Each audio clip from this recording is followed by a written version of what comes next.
أهلا بكم ومرحبا بكم معايا، مرحبا بيا عندكم اليوم. عشاق الكرة المغربية. اليوم إن شاء الله غادي نتحدثوا على واحد الملف اللي هو ملف استثنائي. غنتحدثوا على شخصية اللي هي شخصية فريدة وشخصية مميزة على الصعيد الكرة الوطنية المغربية. ما غاديش نتحدثوا على شخص عادي أو مدرب عادي، لكن اليوم غادي نهضروا على مهندس تربوي وقائد استطاع في ظرف سنوات قليلة باش يوضع العالم المغربي على أكبر منصات التتويج العالمية. على سبيل المثال تشيلي 2025. اليوم غادي نهضروا، غادي نستكشفوا رحلة الكابتن والمدرب المرموق السيد محمد وهبي. شكون هو السيد محمد وهبي، وكيفاش تحول السيد محمد وهبي من مدرس في إحدى مدارس بروكسل إلى صانع التاريخ.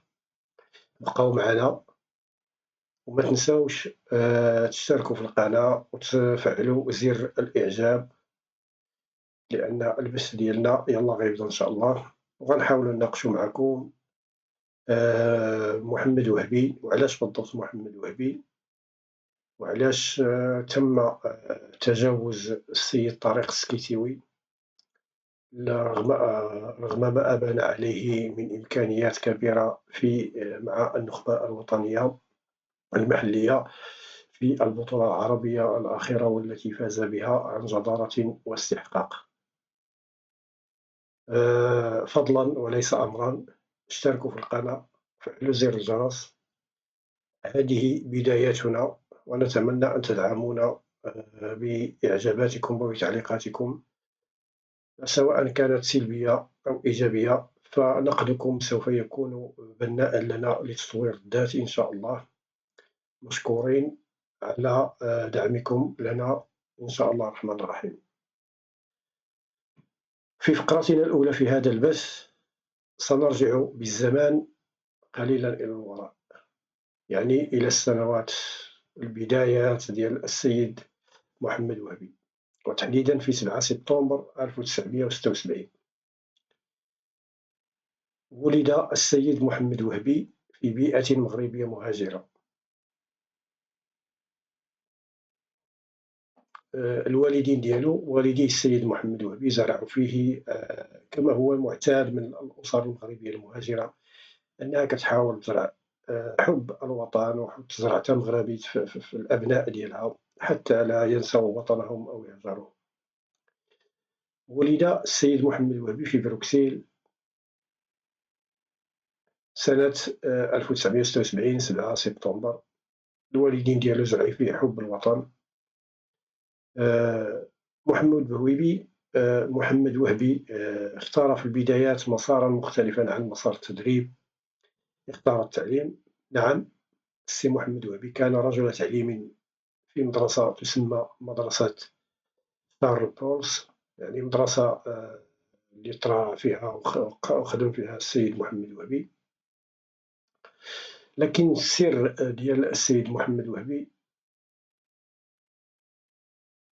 القدرة ديالو على التدريس وتلقين الشباب. يعني نقدروا نستنتجوا هنا أن السيد محمد وهبي عرف كيف يتعامل مع الشباب وكيفية فهم عقلية الشباب. في عام 2003 بالضبط قرر السيد محمد وهبي نقل شغفه من الفصول الدراسية إلى عشب الملاعب. يعني 2003 كان نقطة تحول بالنسبة للسيد محمد وهبي، حيث أنه انتقل من كونه رجل تعليم ومعلم إلى عشب الملاعب ودخل مجال التدريب. وكانت البدايات ديالو أكاديمية نادي أندرليخت البلجيكي، وفعلا هي أحد أكبر وأقوى الأكاديميات في العالم. السيد محمد وهبي ما طلعش هنا وتدرج بالوساطة أو تدرج بالكود بيستون كما كنقولو حنا، بل تمكن أنه يتدرج في الفئات السنية اللي دربها عن جدارة واستحقاق. درب الصغار ثم الناشئين ثم الشباب، حتى حصل على أعلى شهادة تدريبية في العالم التي تمنحها الفيفا للمدربين، هي رخصة UEFA Pro. حتى حصل عليها. هذه الرحلة الطويلة جعلته يرى كيف يصنع اللاعب المحترف من الصفر، يعني عنكته في التدريس والسنوات التي قضاها في التدريس زائد السنوات التي قضاها في تعلم التدريب وتدريب الفئات السنية المختلفة، جعلت نظرته ثاقبة وجعلته قادرا على خلق لاعبين أو تكوين لاعبين مميزين. السيد محمد وهبي لا يسعنا أن نقول عليه إلا أنه رجل محلاك ورجل الفترة الحالية بامتياز. في ما بعد انتقل وهبي للعمل في الدوري السعودي مع نادي الفتح، يعني كانت البدايات ديالو في الدوري السعودي مع نادي الفتح، وهناك فهم جيدا عقلية اللاعب العربي، ثم تأقلم مع اللاعبين العرب واللاعبين الآسيويين والمنافسات ديالهم. لكن من بعد غادي ينتقل للمرحلة أو المنحرز الحاسم اللي كان في مارس 2022. هنا الجامعة الملكية المغربية وبنظرة ثاقبة كما كنقولوا نظرة الصقر من السيد فوزي القجع، قرر وضع الثقة في وهبي لقيادة المنتخب أقل من 20 سنة. 2022 كانت البدايات ديالو، ومن هنا بدات الانطلاقة ديال السيد محمد وهبي مع الفئة السنية ديال أقل من 20 سنة. شنو وقع من بعد؟ ماذا حدث بعدها؟ هنا غادي نشوفوا بدأت الإمكانيات في العمل. فوز ببطولة شمال إفريقيا 2024 ثم الوصول لنهائي كأس إفريقيا 2025، لكن التاريخ سيذكر دائما سنة 2025 بشكل جيد في تشيلي بفضل تكتيك وهبي. تمكن المنتخب المغربي للشباب إبهار العالم وتتويج بلقب كأس العالم للشباب. صراحة السيد محمد وهبي بالتكتيك ديالو استطاع التفوق على المدرسة البرازيلية والفرنسية، والسر كيكمن في الكتلة المدمجة والروح القتالية اللي زرعها في اللاعبين ديالو، والروح القتالية على حمل القميص الوطني المغربي والاستماتة على الدفاع عنه. الذي يهمنا من هذا كله هو الملف الساخن الذي يروج الآن ونحن في 2026، والضجة الإعلامية الكبيرة التي وقعت سواء على وسائل التواصل الاجتماعي أو على أو حتى في المقاهي وفي منصات التواصل. السؤال الذي يبقى ويطرح نفسه باستمرار: هل فعلا انتهت مهمة محمد وهبي مع المنتخب الشباب؟ وهل ستتأكد الأنباء القادمة من سنة الجديدة من مقر الجامعة الملكية لكرة القدم التي تشير إلى أن السيد وهبي هو المرشح الأول ليس فقط للمنتخب الشباب أو للمنتخب الأولمبي، بل ليكون جزءا أساسيا من الطاقم التقني للمنتخب الأول، أو حتى ربما حسب التسريبات سوف يكون خلفا لوليد الركراكي في المستقبل القريب، أو أنه هو من سيقود الفترة الانتقالية قبل مونديال الولايات المتحدة الأمريكية.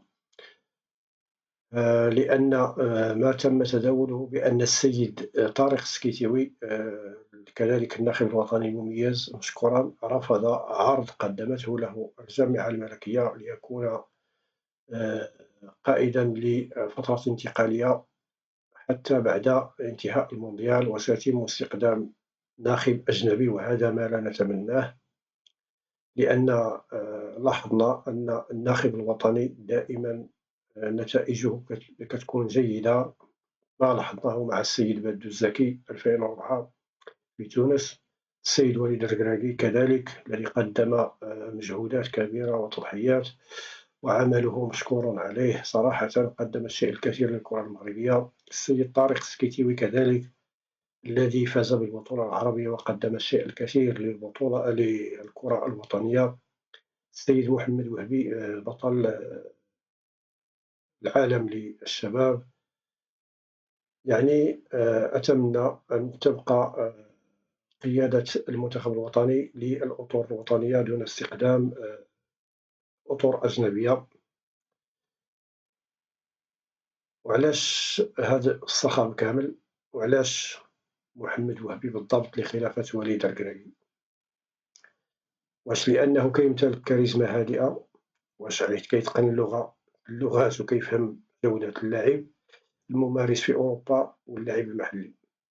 أنا كنقول محمد وهبي ليس مدربا يبحث عن الأضواء، بل هو رجل يعمل في صمت، النتائج ديالو كتحدث عليه. كيدافع بكل ما أوتي من قوة على القميص الوطني. وهل أنتم صراحة مع هذه الفكرة؟ واش يمكن تعطى الفرصة الكاملة للسيد محمد وهبي لقيادة المنتخب الوطني، أم تفضلون استخدام ناخب أو إطار أجنبي لقيادة المنتخب الوطني للفترة الانتقالية؟ اش غنقول لكم؟ ما نتمناه هو أن يبقى على رأس النخبة الوطنية إطار وطني دون استخدام إطار أجنبي. في الختام، محمد وهبي هو نموذج للمدرب المغربي المعاصر اللي كيجمع ما بين التكوين الأكاديمي الصارم والغيرة الوطنية الكبيرة. كنتمناو ليه كل التوفيق في المهام ديالو الجديدة مع المنتخبات المغربية، وكنتمناو التوفيق للسيد وليد الركراكي الذي تروج أخبار كذلك على أنه هنالك عروض من أحد الأندية السعودية من أجل الالتحاق بالدوري السعودي. الأخبار يعني كما وردت على من بعض الصحف، وغادي نحاولو نقلبو نشوفو المصدر واش غادي نلقاوه صراحة، نشوفو شنو كاين. ها هي يعني صحيفة من صحف السعودية، هي صحيفة الوئام، في 2/3/2026 يعني الخبر نشر. أكدت صحيفة الوئام أن الوئام السعودية أن وليد الركراكي هو المرشح الأكبر لتعويض سيرجيو كونساسو في الاتحاد خلال الموسم المقبل، بسبب تراجع النتائج في الموسم الجاري وعدم تقديم مستوى مقنع. يعني هذه صحيفة سعودية تتحدث عن الخبر. واش نادي الاتحاد، واش لربما خبر موثوق أو غير موثوق؟ هذا ما سنراه في الأيام المقبلة. ما أقوله لكم، شكرا على حسن المتابعة. لا تنسوا الاشتراك في القناة وتفعيل زر الجرس ودعمنا مشكورين، ولكم كل الشكر والتقدير، وشكرا على حسن المتابعة مرة أخرى. دمتم بخير، والسلام عليكم ورحمة الله.